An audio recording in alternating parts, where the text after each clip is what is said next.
ଏଥିରେ ବଳି ପଡ଼ିଯାଇଛନ୍ତି ବିକ୍ରମ ପଣ୍ଡା ନିଜେ ଜାଣିପାରୁନାହାନ୍ତି।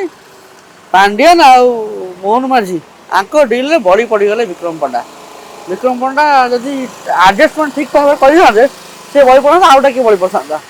ଆପଣ ଦେଖିବେ ଯେତେବେଳେ ଟପ୍ ଲେବୁଲରେ ଡିଲ୍ ହୁଏ ତଳେ କର୍ମୀମାନେ ବଳି ପଡ଼ନ୍ତି, ସେଇ ଜିନିଷ ହେଇଛି।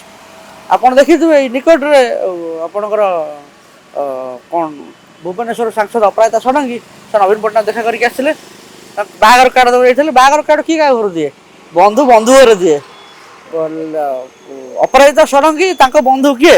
ନବୀନ ପଟ୍ଟନାୟକ ବାହାଘର କାର୍ଡ଼ ଦେଇଛନ୍ତି। ପୁଣି ଏମାନେ ବାଡ଼ାବାଡ଼ି କାହିଁକି ହେଉଛନ୍ତି? ପଚାରୁନାହାନ୍ତି ନବୀନ ବାବୁକୁ ଯେ ଆଜ୍ଞା ଅପରାଜିତା ଷଡ଼ଙ୍ଗୀ କାହିଁକି ଆସିଥିଲେ, ଆପଣ ତାଙ୍କର କ'ଣ ସମ୍ପର୍କ ଅଛି? ବନ୍ଧୁ ତ ବନ୍ଧୁକୁ ବାହାଘର କାର୍ଡ଼ ଦିଏ, ଆପଣଙ୍କୁ ଅପରାଜିତା ବାହାଘର କାର୍ଡ଼ ଦେଲେ ହବ?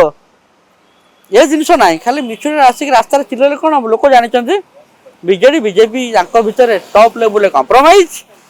Pandian, Dharmendra, Manmohan Samal, PK Mishra, PM office, Mohan Majhi, ଇଏ ସମସ୍ତେ ଏକ।